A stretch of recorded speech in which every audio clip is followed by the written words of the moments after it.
Efésios capítulo 2, a partir do verso 11, o apóstolo Paulo escreve à igreja da Ásia Menor dizendo: "E lhes deu vida quando vocês estavam mortos em suas transgressões e pecados, nos quais vocês andaram noutro tempo, segundo o curso deste mundo, segundo o príncipe da potestade do ar, do espírito que agora atua nos filhos da desobediência."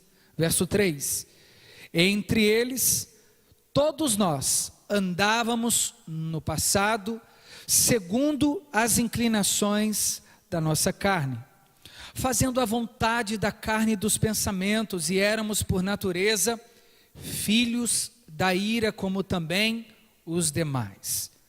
Mas Deus, sendo rico em misericórdia por causa do grande amor com que nos amou, estando nós mortos em nossas transgressões, nos deu vida juntamente com Cristo.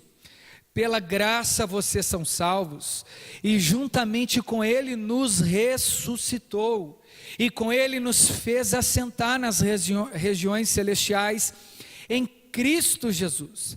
Deus fez isso para nos mostrar nos tempos vindouros a riqueza da sua graça e bondade para conosco em Cristo Jesus." Verso 8: "Porque pela graça vocês são salvos, mediante a fé.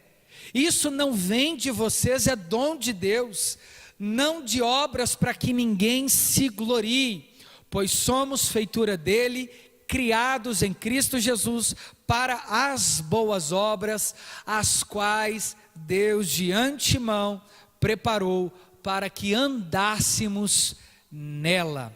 Até aqui, feche os seus olhos, curve a sua cabeça por mais um instante, vamos orar. Pai, nós queremos agradecer ao Senhor por esta palavra poderosa, esta palavra que é viva, esta palavra que é eficaz.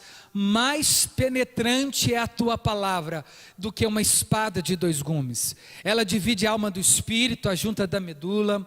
Ela também é apta para discernir, mais uma vez, nesta tarde, todos os nossos pensamentos e todas as intenções do nosso coração. Nós oramos para que o nosso pensamento seja tomado cativo ao trono da sua graça, para que não haja nenhuma dispersão e que possamos nos apropriar da bendita palavra do Senhor, até que o Senhor venha, em nome de Jesus. E você diz amém, pode aplaudir o Senhor Jesus mais uma vez nessa tarde. Glória a Deus. Meus irmãos, que privilégio e quão também encorajador é ouvirmos a palavra do Senhor aqui no livro que Paulo escreve, a carta muito sucinta à igreja da Ásia Menor. Para que você se situe aqui dentro dessa região, nós estamos saindo do final da segunda viagem missionária de Paulo na direção da Macedônia. O maior desejo de Paulo era ir conhecer os irmãos da Ásia Menor, o qual ele ouviu relatado aqui no capítulo 1, acerca da fé que esses irmãos possuíam. E Paulo tinha um íntimo desejo de compartilhar os dons e encorajá-los a eles permanecerem, selados na fé em Cristo Jesus. Paulo sabia do perigo da região da Ásia, uma região rica e ao mesmo tempo dominada pelo sincretismo e uma idolatria a deuses ocultos. O maior templo oferecido por uma deusa chamada Diana. As suas sacerdotisas cultuavam essa deusa e descia do monte onde elas cultuavam e se prostituíam com os marinheiros na região da Ásia Menor. É esta igreja também que o anjo recebeu da igreja as palavras de Jesus dadas a João, dizendo que esses homens haviam abandonado o primeiro amor. Paulo agora escreve o capítulo 2 como uma espécie de um diagnóstico. Quão terrível é o diagnóstico da humanidade diante das palavras de vida eterna. Irmãos, é tão é necessário sabermos o quão ofensivo é uma vida sem Cristo, o quão desesperador é o homem sem Deus, e quão depravado a humanidade está sem a graça de Cristo repousando sobre esta vida. Por isso o apóstolo Paulo, depois de fazer uma oração sublime, ele roga de todo o seu coração à igreja da Ásia, suplicando para que esses irmãos pudessem conhecer as dádivas de Cristo, quão sublime é as suas riquezas, o poder da salvação, que eles já são abençoados nas regiões celestiais. Mas Paulo também não os isentou da realidade que permeava em seus corações. O homem não é bom por natureza. Todos os homens estão submetidos a um escárnio completo, a uma depravação plena e total em seus corações. É como se corrêssemos, assim como uma criança corre atrás de um pirulito de bala, assim é o pobre homem pecador atrás do pecado. É como se sentíssemos desejo por transgredir a lei de Deus, porque jaz uma natureza completamente caída, que domina as nossas faculdades mentais, que está nas nossas entranhas. Os nossos olhos passam a ser olhos que conhecem o bem e do mal, e dominados também pelo mal. É como se o nosso coração pulsasse por ser inimigos da ira, inimigos da cruz de Cristo, se tornando filhos da ira vindoura. É como se em nós reinasse a concupiscência carnal. É como se tivéssemos o desejo desenfreado de não cumprirmos a vontade de um Deus que se revelou ao homem. Tudo isso se dá pela consequência da desobediência de Adão e Eva. Eles experimentaram o pecado e por sua posteridade, o pecado foi transmitido toda a prole, todos os filhos, todos os homens. É por isso que o salmista Davi já escreve dizendo que em pecado a sua mãe o concebeu. Irmão, quando você diz a um pobre homem dizendo que ele é um pecador, ele se sente ofendido, como se ele fosse bom o suficiente, como se estivesse inerente a ele bondade. Como diz Jacques Rousseau, o homem nasce bom, mas o meio o corrompe. A comunidade onde ele cresce o ensina a praticar o mal. Mas o apóstolo Paulo escreve diferente. No capítulo 3 aos Romanos, ele disse que todos os homens pecaram e estão completamente destituídos da glória de Deus. O salmista Davi também escreve dizendo: não há um justo sequer, não há quem queira a Deus, não há quem o busque, porque eles se extraviaram, eles fugiram, eles se tornaram inimigos de Deus. A cruz continua salvando, mas a cruz também continua ofendendo os nossos caprichos, vaidades, o nosso sentimento de domínio próprio que não possuímos sem a graça vindoura. É por isso que eu apresento a vocês o tema dessa tarde: salvos pela graça. Não há outra forma do homem ser salvo senão pela graça de Cristo Jesus. Maravilhosa graça. Mas para que a gente entenda o significado dessa graça, nós precisamos entender as palavras de Paulo à igreja de Éfeso, que é um tanto quanto parecida conosco. Olha como é que ele começa dizendo, a partir do verso 1: e ele lhes deu vida. A vida só pode emanar de Deus. A vida só pode ser vinda daquele que é a própria vida. No Evangelho de João, no capítulo 11, ele disse: eu sou a verdade, o caminho e também a vida. Irmãos, não existe vida fora de Deus, não existe vida fora de Cristo, não existe vida fora da vontade divina. Tudo que existe, existe subsistindo na sua vontade. Ele estabeleceu e criou todas as coisas, e Ele nos deu vida. Mas Ele diz acerca de um diagnóstico. Quando que Ele nos deu vida, irmãos? Ele nos deu vida quando vocês estavam mortos em suas transgressões. O pecado, em última instância, quer dizer transgredir.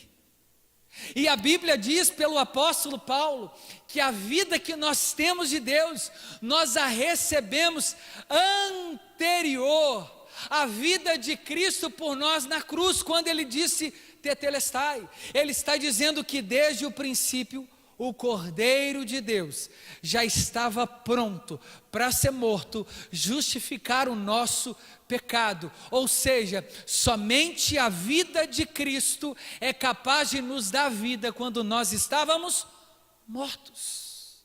Essa é a realidade da humanidade, morto, sem vida. É por isso que o pecado, ele vai se revelando dentro de nós, na medida que nós vamos desenvolvendo. Nós nascemos nas entranhas do pecado, aprendemos com facilidade a mentira, rapidamente mostramos as garras do egoísmo, com facilidade somos inimigos uns dos outros. Isso fica claro na medida que vamos desenvolvendo. A inveja, a concupiscência, os deleites da carne, a ira, as guerras, a discórdia, a fofoca, a glutonaria, todas essas coisas são evidenciadas em nós.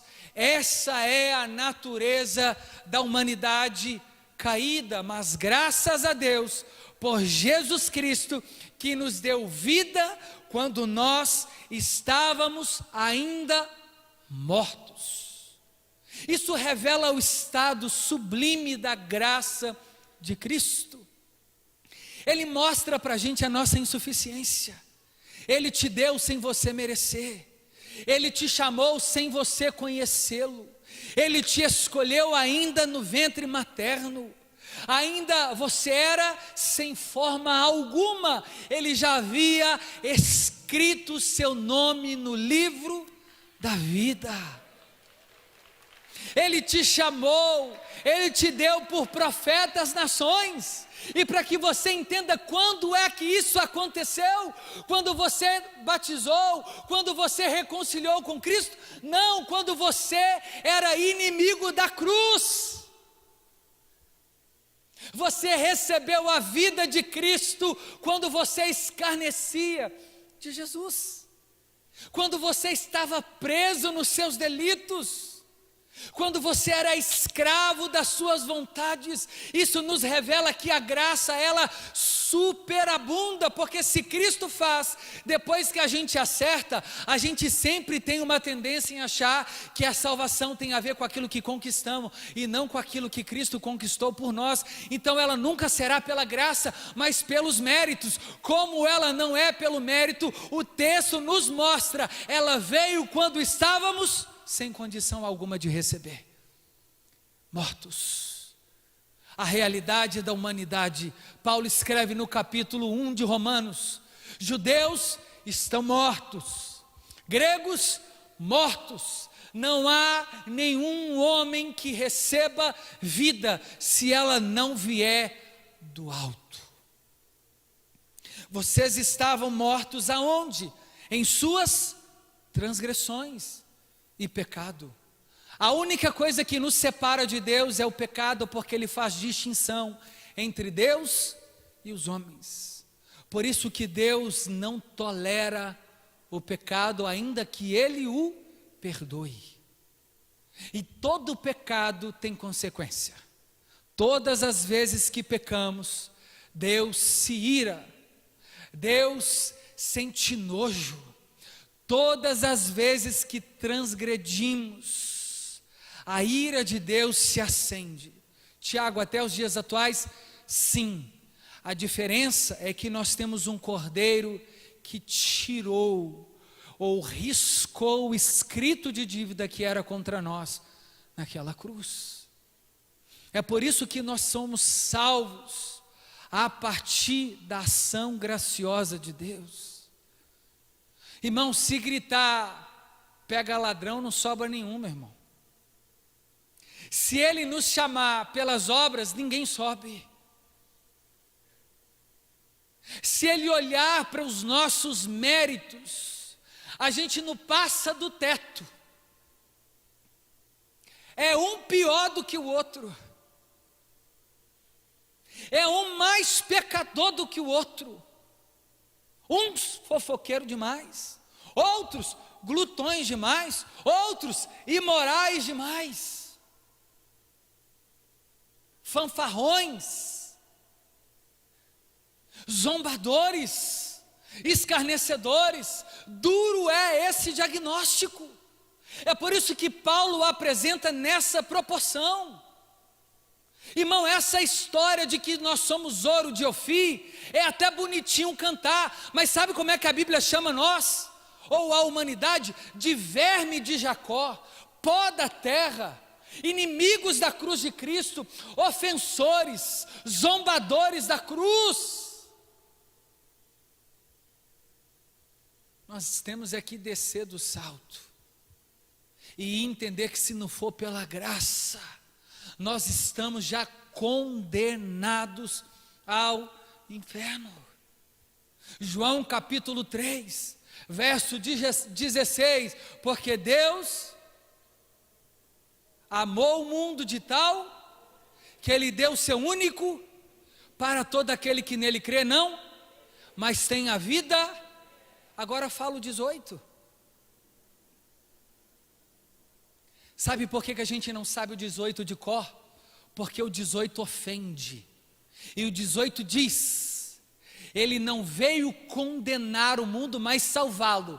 Portanto, todo aquele que não crê no Filho já está condenado.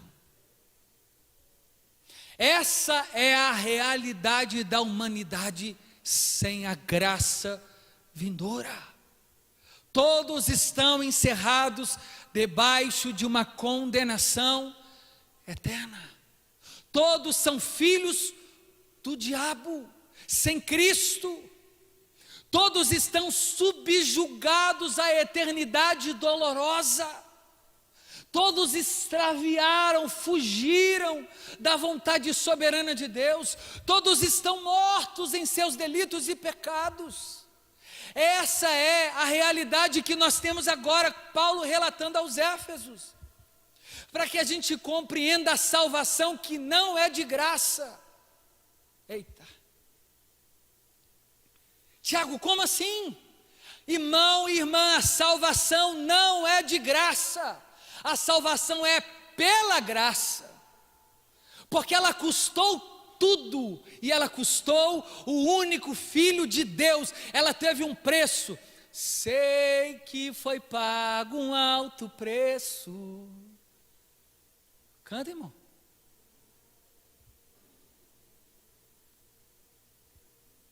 A salvação custou o Filho de Deus. Ela é pela graça, porque Ele deu o que Ele tinha de mais precioso, para nos salvar da sua própria ira. Você sabia que o inferno é muito inferior à ira de Deus? Sabe o que Deus está fazendo? Salvando o homem dele mesmo. Deus está salvando a humanidade da sua própria cólera, da sua própria ira vindoura. O inferno é o lugar até onde o próprio inferno sofrerá a ira vindoura, irmãos. Nem Satanás é dono do inferno, porque juntamente ele e o inferno também serão eternamente lançados no lago de fogo eterno. A ira de Deus consumirá todos os filhos da iniquidade. Os desobedientes, os que escarneceram a cruz de Cristo, o lugar onde todos os homens estarão por negarem a mensagem da cruz.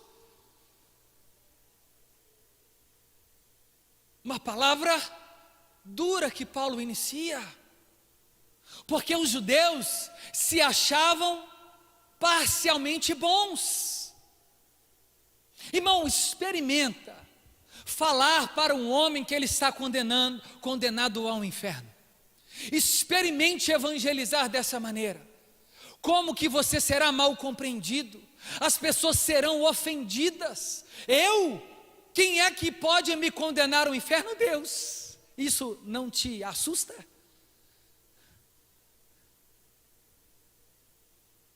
E Deus não vai condenar o homem ao inferno, irmãos. O homem já nasce condenado.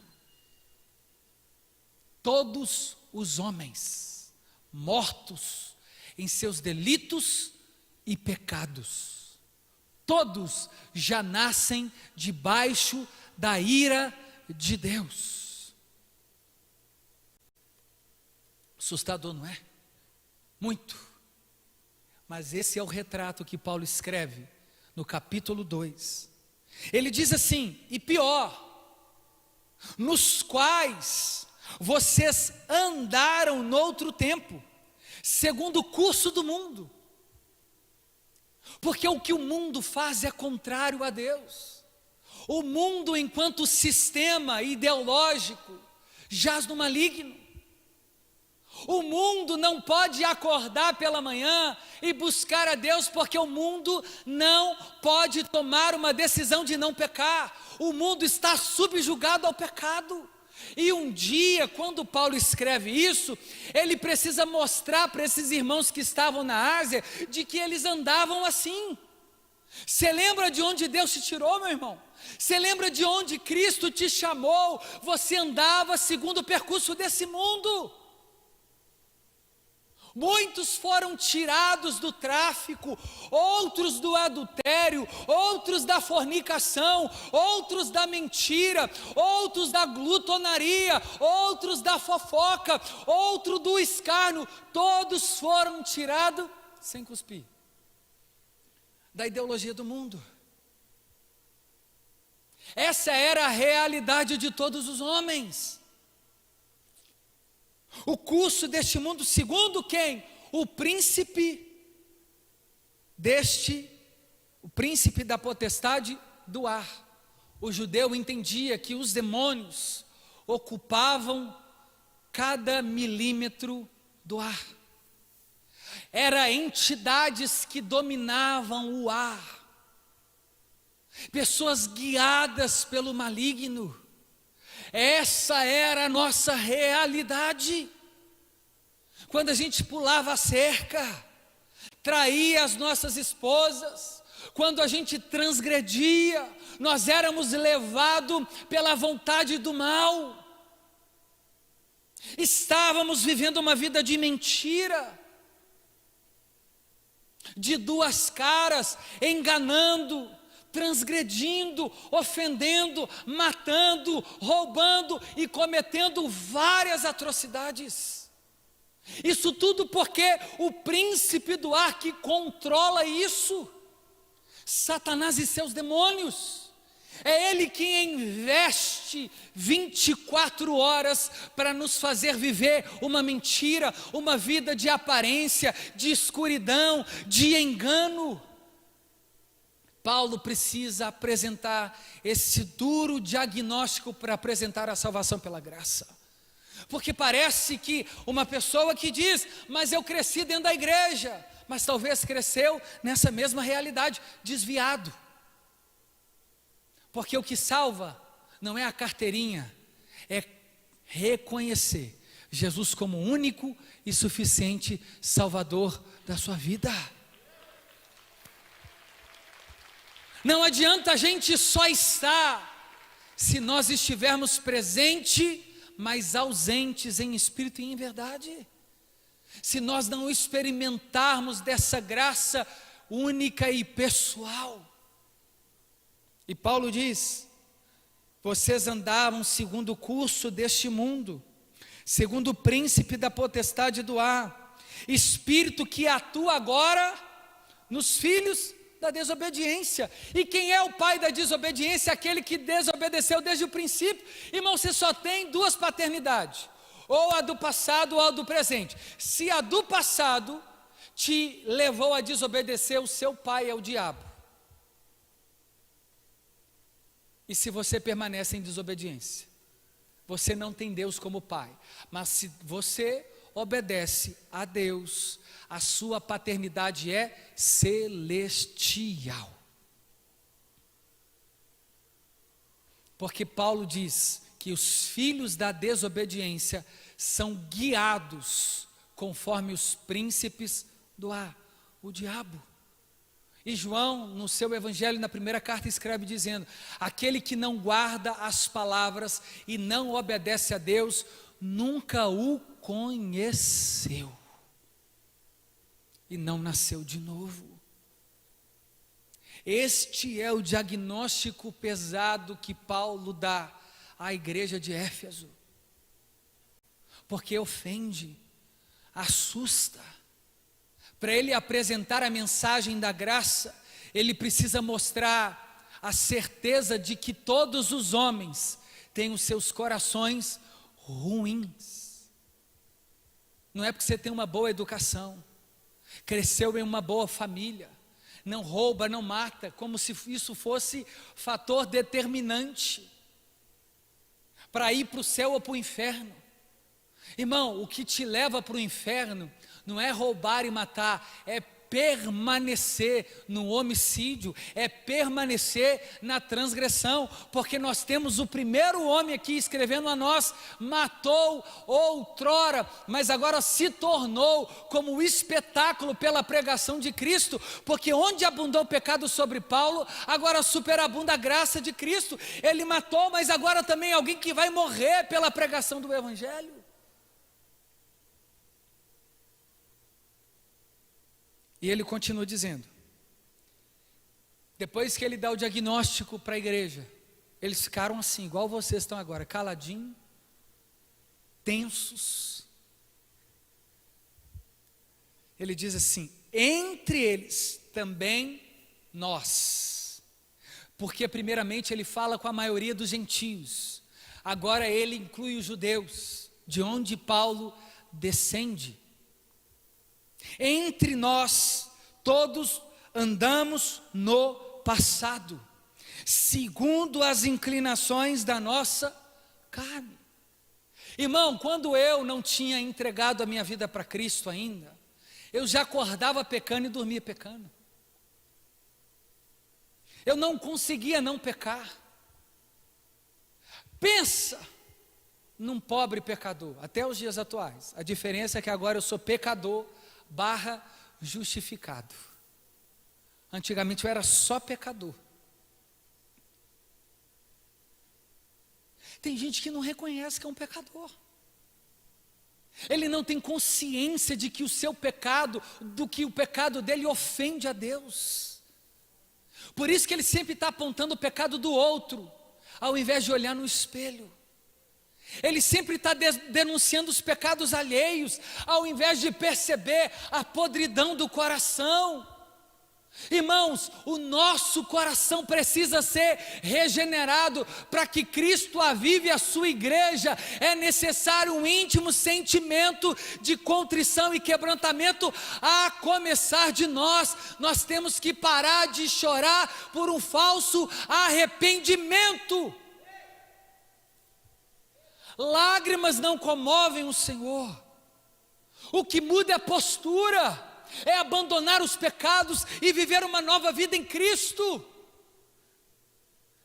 deixando as coisas que para trás ficaram, prossigo para as que estão adiante de mim. Mas não, tem crente trazendo a velha vida para a nova vida, colocando o remendo velho em uma veste nova, vinho velho em odres novos. É uma nova criatura, mas continua com os mesmos procedimentos de uma velha criatura: fofoqueiro, maldizente, falador, tagarela, impiedoso, promíscuo, prostituto, avarento.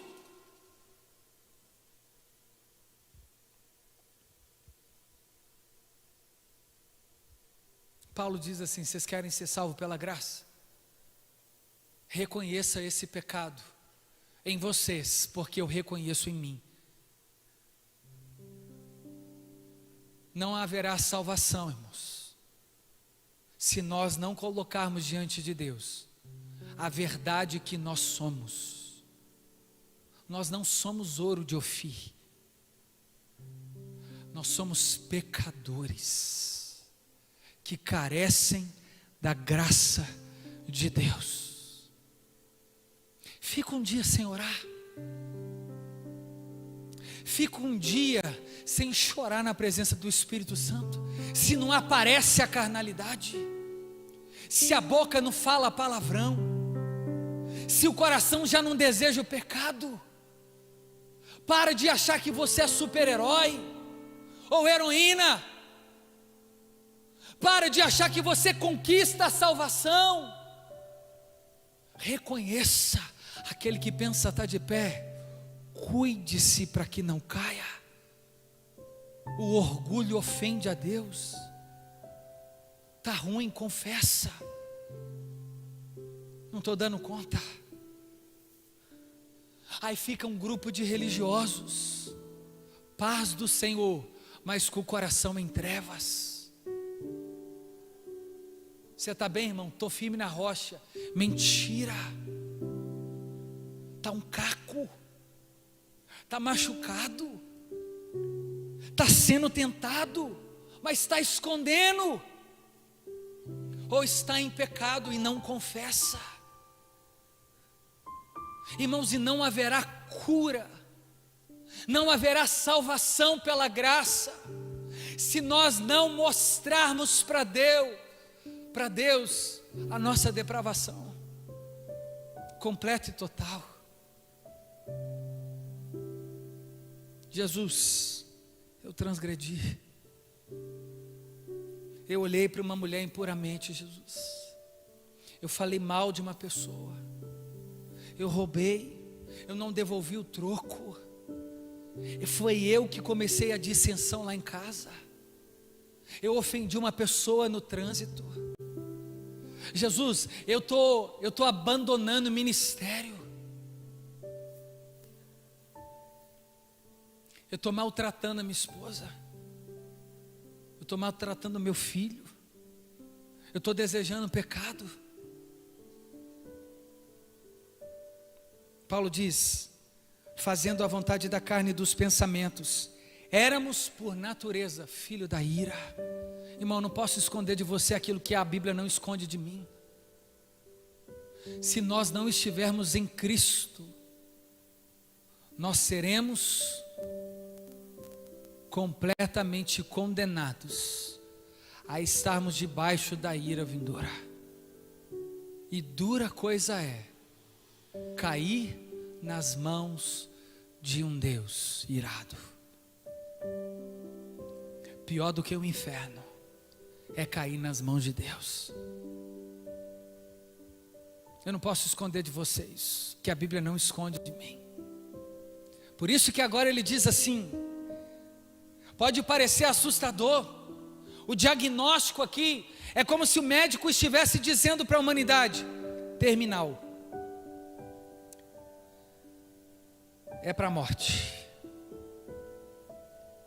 Você está com efizema para a morte. Você tem poucos dias de vida. É como se Paulo estivesse fazendo isso. Mas eu tenho uma saída. Olha o que ele diz.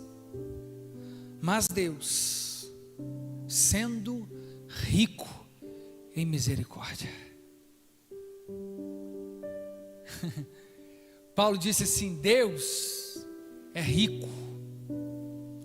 E o que é rico? Ele tem muito. Muita misericórdia, ela não tem fim. Aqui começa a apresentar-se a graciosa ação de Deus por nós. Por causa do grande amor com que nos amou, foi de Deus que partiu esse amor. Foi porque Ele te escolheu, irmão. Ele já te via quando você estava lá preso no pecado. O diabo te deu como morto, mas Deus já te via com vida. Ele já havia preparado um novo caminho para mim e para você. Ele já havia designado para nós um destino com Ele. Por isso a Bíblia diz, Ele nos amou, porque Ele é rico em bondade, é Ele que veio ao nosso encontro, é Ele que estendeu a sua mão por nós, foi Ele que chamou o nosso nome, foi Ele que desceu para nos salvar, foi Ele que rasgou o véu de cima a baixo, foi Ele que pagou o preço por nós, foi Ele que escarneceu o seu Filho para dizer, você agora em Cristo Jesus também pode ser o meu filho.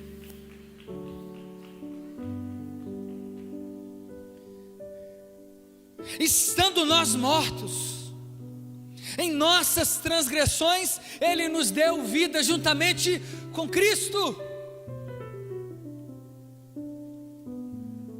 Pela graça, e não de graça, pela graça, vocês são salvos. Você não merece, e eu muito menos, mas Ele nos salvou. Ele tinha motivos o suficiente para nos deixar perecer. Ele seria injusto em fazer isso? De forma alguma. Mas como Ele é rico em misericórdia, Ele nos escolheu antes da fundação dos tempos e nos predestinou para sermos conforme a imagem do seu Filho. Nele nós temos paz com Deus, nele nós fomos enxertados, nele nós somos justificados, nele nós somos selados, reconciliados em Cristo Jesus. E com ele também, o que Paulo diz, nos fez assentar nas regiões celestiais. Olha o presente, irmãos. Colossenses, o apóstolo Paulo diz que nós estávamos no reino das trevas, mas fomos transportados para o reino do Filho do seu amor. E juntamente com Cristo nos assentamos nas regiões celestes. E sabe por que Ele fez isso? Ele diz aqui no verso 7. Deus fez isso para mostrar nos tempos vindouros a suprema riqueza da sua graça, em bondade para conosco, em Cristo Jesus. Você não conquistou nada, foi Jesus que conquistou a salvação por mim e por você. Pela graça, nós somos salvos. Ele termina dizendo, fica de pé no seu lugar. Porque pela graça, mais uma vez, vocês são salvos. Como? Pela fé. A fé vai mediar esse dom, essa dádiva entre Deus e os homens. E não vai vir de vocês. Por quê? Para que ninguém se glorie. Para que você não ache que é por obras, porque você deu conta, porque você observou, porque você veio no culto, porque você deu dízimo, porque você deu oferta. Não, a salvação não tem nada a ver com o homem, a salvação tem tudo a ver com Cristo. Foi Cristo quem pagou um alto preço, foi Cristo quem se entregou por nós no madeiro. Foi Cristo que se permitiu ser escarnecido, para que ninguém se glorie, pois somos feituras dele, criados em Cristo Jesus, para as boas obras, e não por causa das boas obras. Agora que você é salvo em Cristo, você pratica as boas obras, você exerce as boas obras. Tiago, existe possibilidade de um cristão não ser piedoso? Não. Existe possibilidade de um cristão não perdoar? Não. Existe possibilidade de um cristão ter ranço do outro? Não. Existe possibilidade de um cristão ser fofoqueiro? Não. Existe possibilidade de um cristão desejar o mal do seu irmão? Não. Não. Porque o cristão, ele morre com Cristo, mas também renasce com Cristo como uma nova criatura. Somos uma nova criatura. Quem roubava, não rouba mais. Quem mentia, não mente mais.